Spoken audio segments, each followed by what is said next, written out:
بسم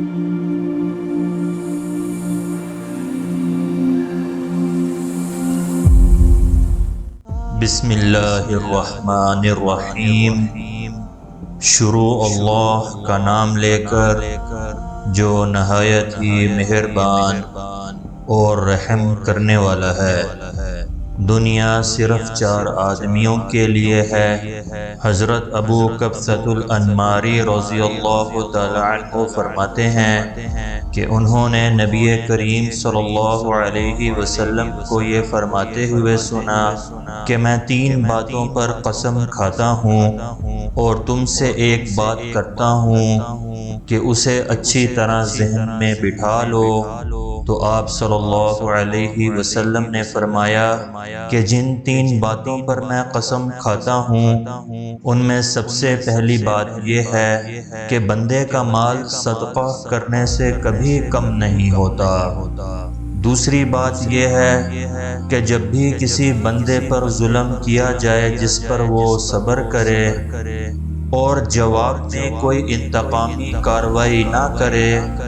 تو اللہ تعالی اس کی عزت بڑھا دیتے ہیں۔ اور تیسری بات یہ ہے کہ جب بھی کسی بندے نے مخلوق سے مانگنے اور سوال کرنے کا دروازہ کھولا تو اللہ تعالیٰ اس پر فقر کا دروازہ کھول دیتے ہیں۔ اور میں تم سے ایک بات کہتا ہوں اسے اچھی طرح ذہن میں بٹھا لو۔ چنانچہ آپ صلی اللہ علیہ وسلم نے ارشاد فرمایا کہ دنیا بس 4 قسم کے آدمیوں کے لیے ہے۔ پہلا شخص کہ جسے اللہ تعالی نے مال بھی دیا اور احکام شریعہ کا علم بھی دیا، بس وہ مال کے بارے میں اپنے رب سے ڈرتا ہے کہ کسی ناجائز ذریعے سے مال سمیٹنے کی کوشش نہیں کرتا بلکہ صرف حلال ذرائع پر قناعت کرتا ہے، اور پھر مال ہاتھ میں آ جانے کے بعد وہ اسے اپنی خواہشات میں نہیں اڑاتا بلکہ اس کے ذریعے صلہ رحمی کرتا ہے اور اس مال میں اللہ کا حق جانتا ہے۔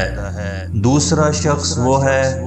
جس کو اللہ تعالی نے علم تو عطا فرمایا مگر مال نہیں دیا، بس وہ علم و معرفت کی وجہ سے سچی نیت رکھتا ہے اور وہ کہتا ہے کہ اگر میرے پاس بھی مال ہوتا تو میں بھی اپنے مال کو کار خیر میں خرچ کرتا،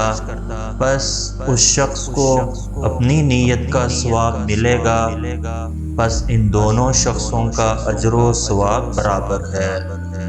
تیسرا شخص وہ ہے کہ جس کو اللہ تعالی نے مال تو دیا مگر علم نہیں دیا، بس وہ اپنی بے علمی اور جہالت کی وجہ سے مال کو اپنی خواہشات میں اندھا دھند خرچ کرتا ہے۔ مال حاصل کرنے اور اس کے خرچ کرنے میں کسی حکم شرعی کی رعایت نہیں کرتا تو یہ شخص بدترین مرتبے میں ہے۔ چوتھا شخص جس کے بارے میں فرمایا کہ جسے اللہ تعالی نے نہ تو علم دیا اور نہ ہی مال دیا، بس وہ کہتا ہے کہ اگر میرے پاس مال ہوتا تو میں بھی مال میں فلاں آدمی کا جس کا ذکر تیسرے شخص کے متعلق ہے اس جیسا روش اختیار کرتا، مثلا جس طرح اس نے حرام، بےہودہ اور ناجائز کاموں میں مال خرچ کیا تو میں بھی ایسا ہی کرتا، بس یہ شخص اپنی نیت کی وجہ سے گناہ گار ہے، اور ان دونوں کو جو تیسرے اور چوتھے نمبر پر ہیں ان کو برابر گناہ ہوگا۔ اللہ تعالی ہمیں دین کی صحیح سمجھ اور اس پر پورا عمل نصیب فرمائے، آمین۔